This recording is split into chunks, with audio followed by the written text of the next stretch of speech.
தூத்துக்குடியில் Indian sociological society மற்றும் கோலி cross home science கல்லூரி சார்பில் ஆராய்ச்சி பட்டம் மற்றும் முனைவர் பட்டம் மேற்கொள்ளும் மாணவர்களுக்கான சிறப்பு கருத்தரங்கம் நடைபெற்றது. இந்த கருத்தரங்கில் பல்வேறு பகுதிகளில் இருந்து வந்திருந்த பேராசிரியர்கள் கலந்து கொண்டு கலை, இலக்கியம், அறிவியல், வரலாறு உள்ளிட்ட பல்வேறு துறைகளில் மாணவர்கள் எவ்வாறு எளிதாக முனைவர் பட்டம் மற்றும் ஆராய்ச்சி பட்டம் மேற்கொள்ளலாம் என எடுத்துக் கூறினர். 10 நாட்கள் நடைபெற்ற இந்த சிறப்பு கருத்தரங்கில் இந்தியாவின் பல்வேறு மாநிலங்கள் மற்றும் இந்தோனேஷியா, இலங்கை, பங்களாதேஷ் உள்ளிட்ட பல்வேறு நாடுகளில் இருந்து வந்திருந்த ஆராய்ச்சி மாணவர்கள் கலந்து கொண்டு பயனடைந்தனர். இந்த 10 நாட்கள் சிறப்பாக நடைபெற்றுக் கொண்டிருக்கின்றது. இன்றுடன் அதனுடைய நிகழ்வும் நடைபெறுகின்றது.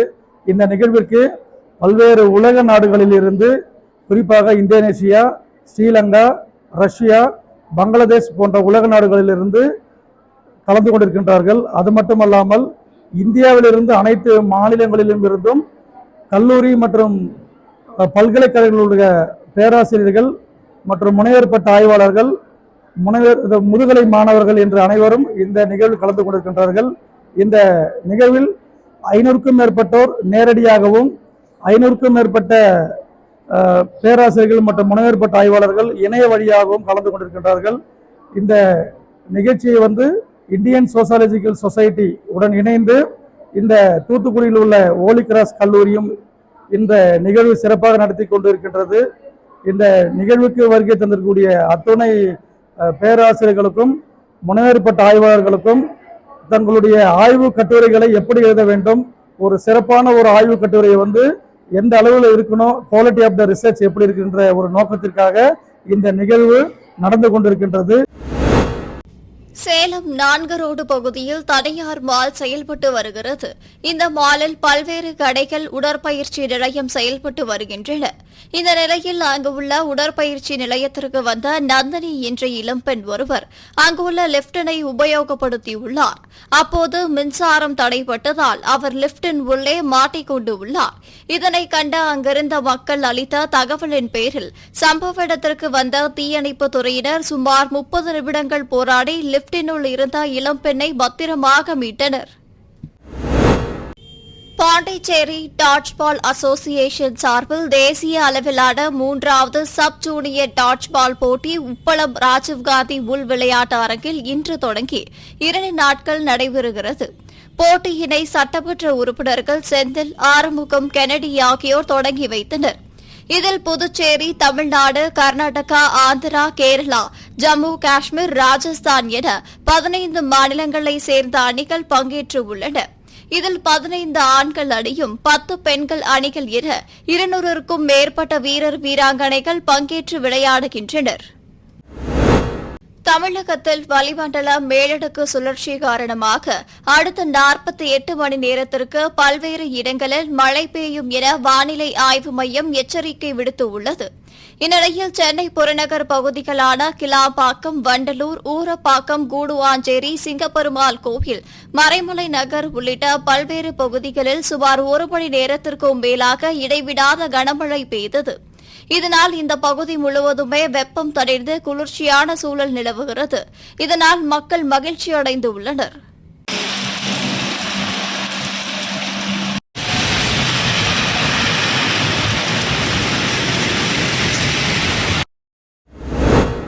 மயிலாடுதுறை மாவட்டத்தில் கடந்த சில நாட்களாக வெயிலின் தாக்கம் அதிகரித்து காணப்பட்டது. இந்நிலையில் மயிலாடுதுறை மாவட்டத்தில் சீர்காழி, வைத்தீஸ்வரன் கோவில், பூம்புகார், தரங்கம்பாடி, கொள்ளிடம், திருமுல்லை வாசல் உள்ளிட்ட பல்வேறு பகுதிகளில் மிதமான மழை பெய்தது. இதனால் வெப்பம் தணிந்து குளிர்ச்சியான சூழல் ஏற்பட்டுள்ளது. மேலும் இந்த மழையால் விவசாயிகளும் பொதுமக்களும் மகிழ்ச்சி அடைந்துள்ளனர். ராமநாதபுரம் மாவட்டம் சாயல்குடி அருகே பிள்ளையார்குளம் கிராமத்தில் சுமார் 310 ஆண்டு பழமையான அரகாசு அம்மா தர்கா உள்ளது. இங்கு இந்து மற்றும் இஸ்லாமிய மக்கள் இணைந்து ஆண்டுதோறும் புரட்டாசி மாதத்தில் வளர்பிறையில் சந்தனக்காப்பு, கந்தூரி திருவிழா கொண்டாடுவது வழக்கம். அதன்படி கந்தூரி திருவிழா கடந்த வாரம் தர்காவில் கொடியேற்றத்துடன் தொடங்கியது.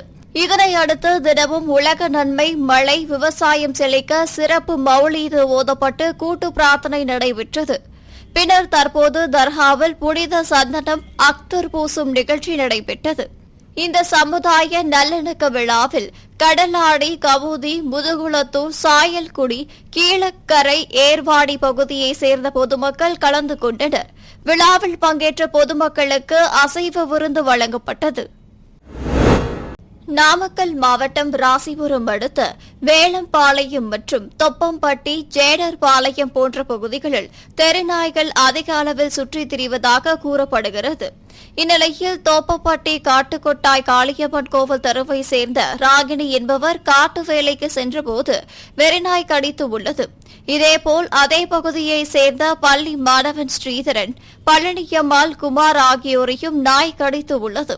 இதனால் வேதனையடைந்துள்ள பொதுமக்கள் கிராம பஞ்சாயத்து நிர்வாகம் மற்றும் ஒன்றிய நிர்வாகம் இதுகுறித்து உரிய நடவடிக்கை எடுத்து நாய்களை பிடிக்க வேண்டும் என பொதுமக்கள் கோரிக்கை விடுத்துள்ளனர். திண்டுக்கல் மாவட்டம் கொடைக்கானல் நகர் பகுதியில் வனவிலங்குகளின் படையெடுப்பு நாளுக்கு நாள் அதிகரித்து வருகிறது.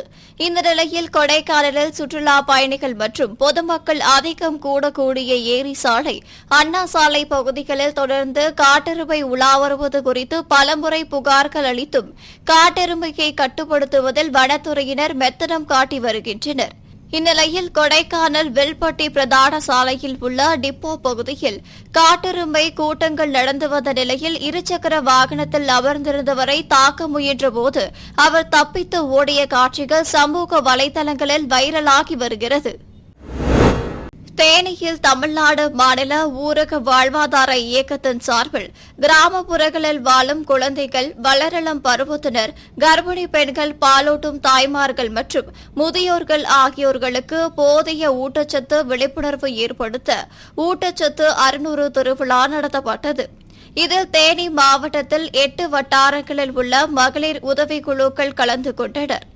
அதில் முதல், 2ஆம், 3ஆம் இடங்களில் வெற்றி பெற்றவர்களுக்கு பரிசு தொகை மற்றும் பாராட்டு சான்றிதழ்களை மாவட்ட ஆட்சித்தலைவர் வழங்கினார். திண்டுக்கல் மாவட்டம் பழனி அடுத்த ஆயக்குடி நந்தவனம் அருகே சுரேஷ் என்பவர் நெல் நாற்று நடவு செய்துள்ளார். தற்போது நெல் அறுவடை செய்யும் நிலையில் உள்ளது. இவரது விவசாய நிலத்திற்கு அருகே சுப்புராஜ் என்பவருக்கு சொந்தமான தென்னை தோப்பு உள்ளது.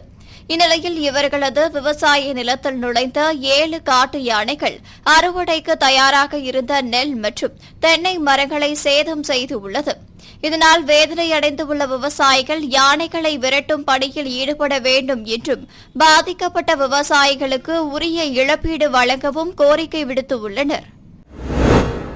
மயிலாடுதுறை மாவட்டம் சீர்காழி சுற்றுவட்டார பகுதிகளில் தற்போது சம்பா விவசாய பணிகள் துவங்க உள்ள நிலையில் வயல்வெளிகளில் நீர்வரத்து அதிகரித்து காணப்படுவதாலும் குறுவை அறுவடை முடிந்து உதிர்ந்து கிடக்கும் நெல் மணிகளை உணவிற்காகவும் இக்கிராமங்களில் வாத்து வளர்க்கும் சூழ்நிலை நிலவுவதால் கள்ளக்குறிச்சி மாவட்டத்தில் இருந்து கொண்டுவரப்பட்டு உள்ளது.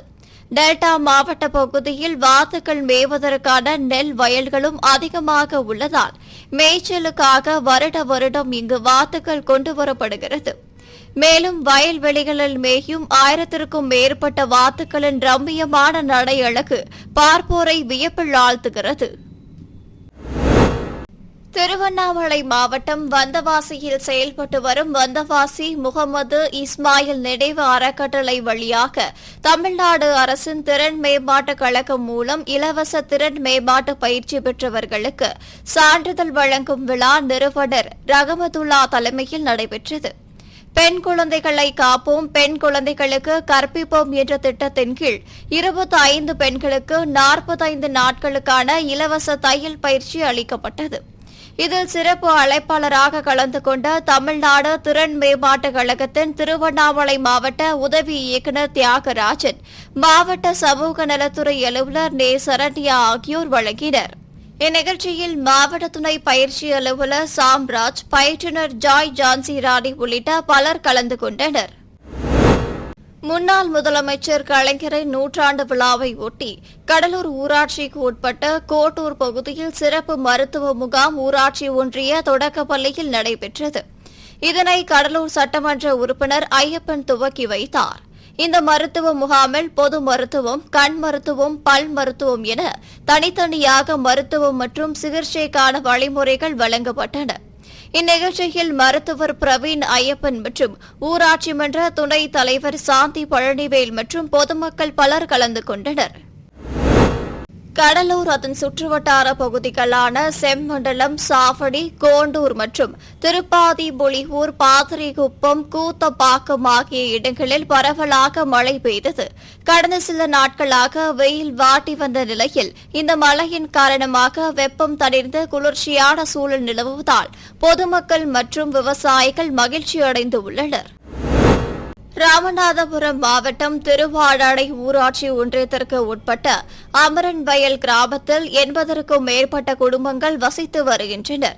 இந்த கிராமத்திற்கு திருவாடானையில் இருந்து தொண்டி செல்லும் சாலையில் கடந்த 25 வருடத்திற்கு முன்பு தார் சாலை போடப்பட்ட நிலையில் தற்போது கற்கள் பெயர்ந்து மண் சாலையாக மாறியுள்ளது. இதனால் மாணவ மாணவிகள் பள்ளிக்கு செல்ல முடியாமல் அவதிக்குள்ளாகி வருகின்றனர். இதுகுறித்து பலமுறை அதிகாரிகளுக்கு புகார் மனு கொடுத்தும் எவ்வித நடவடிக்கையும் எடுக்கப்படவில்லை எனவும் அப்பகுதி மக்கள் வேதனை தெரிவித்துள்ளனர். எனவே மாவட்ட ஆட்சியர் துரித நடவடிக்கை எடுத்து புதிய தார் சாலை அமைக்க வேண்டும் என கோரிக்கை விடுத்துள்ளனர். இந்த இருக்கிற மக்கள் ரொம்ப சிரமத்துக்கு ரொம்ப ஆளாயிட்டாங்க. தண்ணி வசதி இல்லை. தண்ணி வசதி இங்கேருந்து தேனித்தூர்லேருந்து 5 உடம் வச்சு தள்ளிட்டு வரவங்களும் பாதி தண்ணி போயிடுது. மக்கள் எதுவுமே எதிர்பார்க்கறது இல்லை. ரோடு சாலை வசதி எதுவுமே இல்லை. விவசாயம் இருக்கிற இந்த ஊரில் இருந்து 80 குடி இருந்துச்சு. இன்றைக்கி 50 குடி ஆகி போச்சு. எல்லாம் வெளியேறி போயிட்டு யாரும் உள்ளே வர்ற மாதிரி இல்லை. யாரும் எல்லாத்தையும் மனு கொடுத்து பார்த்தோம். யாருமே ஸ்டெப் எடுக்கிற மாதிரி இல்லை. ஜிஎம்சியில் கூட அனுப்பிச்சு பார்த்தோம். எந்த ஒரு நடவடிக்கையும் எடுக்கவே இல்லை. இந்த ரோட்டுக்கான வசதி நீங்கள் பார்த்து ஏதோ பண்ணி விடுங்க. எங்களால் எதுவுமே பண்ண முடியல. நானும் எவ்வளோ முயற்சி பண்ணி பார்த்தேன். ஸ்டெப் எடுக்கிறேன். எந்த இதுவும் நடவடிக்கை எடுக்கலை. இப்போ கூட ரோடு வருதுன்னு சொல்கிறாங்க. இந்த வரை எத்தனோ மனு கொடுத்து பார்த்தோம். ஒரு வசதியும் எங்களுக்கு பண்ணி தரல. நாமக்கல் மாவட்டம் ராசிபுரம் அருகே உள்ள அணைப்பாளையம் பகுதியைச் சேர்ந்தவர் செல்வராஜ். இவர் தனது நண்பர்களுடன் அதே பகுதியில் அணைப்பாளையம் ஏரி அருகே உள்ள கிணற்றில் குளித்து உள்ளார். அப்போது 2 முறை கிணற்றில் குதித்து மேலே வந்த செல்லமுத்து 3ஆம் முறை குதித்தபோது மேலே வரவில்லை. இதை அறிந்த சக நண்பர்கள் ராசிபுரம் தீயணைப்பு துறையினருக்கு தகவல் அளித்தனர்.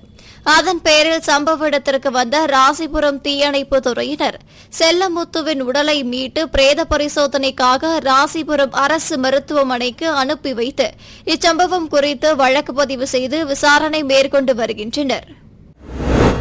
திருப்பூரில் INTUC பெடரேஷன் அலுவலகம் திறப்பு விழா பெருமாநல்லூர் சாலை பூலுவப்பட்டி பகுதியில் மாநகர் மாவட்ட தலைவர் மகுடபதி தலைமையில் நடைபெற்றது. புதிய INTUC மாநகர் மாவட்ட அலுவலகத்தினை தேசிய பொதுச் செயலாளர் அமீர்கான் ரிப்பன் வெட்டி திறந்து வைத்தார். தொடர்ந்து பெயர் பலகையினை அகில இந்திய பொருளாளர் வாசுதேவன், மாநில தலைவர் சிவபிரகாசம் ஆகியோர் திறந்து வைத்தனர். இதனைத் தொடர்ந்து செய்தியாளர்களிடம் பேசிய INTUC பொதுச் செயலாளர் அமீர்கான், அரசின் மூலம் குறைந்தபட்ச ஓய்வூதியம் நிர்ணயிக்கப்பட்டு உள்ளது என்றும் இதில் மத்தியில் ஆளும் பாஜக அரசு குளறுபடி செய்துள்ளது என்றும் அதனை உடனடியாக சரி செய்ய வேண்டும் என்றும் தெரிவித்தார். இந்த நிகழ்ச்சியில் INTU மாநில மாவட்ட நிர்வாகிகள் ஏராளமானோர் கலந்து கொண்டனர். INTUC ஃபெடரேஷன் அலுவலகம் திருப்பூரிலே மாவட்ட அளவிலான அலுவலகம் திறக்கப்பட்டிருக்கிறது. இந்த திறப்பு விழா நிகழ்ச்சிக்கு தமிழ்நாடு INTUC தலைவர் சிவபிரகாசம் அவர்கள் தலைமையேற்றிருக்கின்றார்கள். இந்த நிகழ்ச்சிக்கு நம்முடைய INTUC ஃபெடரேஷனுடைய அகில இந்திய பொருளாளர் திருப்பூரை சார்ந்த டாக்டர் வாசுதேவன் அவர்கள், அதேபோன்று மாவட்ட INTUC தலைவர் அருமைக்குரிய சகோதரர் மகுடபதி அவர்களும் முன்னிலை வைத்திருக்கின்றார்கள். இங்கே இன்றைய தினம் அலுவலகம் திறக்கப்பட்டிருக்கிறது. திருப்பூரை பொறுத்தவரை தொழிற்சாலைகள், தொழிலாளர்கள் அதிகமாக வாழுகின்ற பகுதி. இங்கே தொழிலாளர்களுடைய உரிமைகளை பெற்றுக் கொடுப்பதற்கும் அதே வேளையிலே தொழில் அதிபர்கள் நசுக்கப்படாமல் பாதுகாப்பதற்கும் தொழிலாளர்களுடைய உரிமைகள் மீட்டுக் கொடுப்பதற்கும் தீபாவளி வெகு விரைவிலே வருகின்றது. இந்த நேரத்திலே தொழிலாளர்களுக்கு தேவையான அனைத்து வசதிகளையும் உருவாக்கி கொடுப்பதற்கான முயற்சியை INTUC இந்த இடத்திலிருந்து மேற்கொள்ளும். சிவகங்கை மாவட்டம் காரைக்குடி அருகே உள்ள குளப்படி கிராமத்தில் 100க்கும் மேற்பட்ட கிராம மக்கள் வசித்து வருகின்றனர். இந்த கிராமத்திற்கு மயானத்திற்கு செல்வதற்கு பொதுப்பாதை ஒன்று உள்ளது. மயானத்திற்கு செல்லும் பொது பாதையில் உள்ள இரு புறங்களில் உள்ள வயலை கைலாசம் என்பவர் சமீபத்தில் விலைக்கு வாங்கியுள்ளார். அதனால் அவர் வயல் முழுவதும் வேலி அமைத்து பொது பாதையிலும் கேட்டை அமைத்து பூட்டி வைத்துள்ளார்.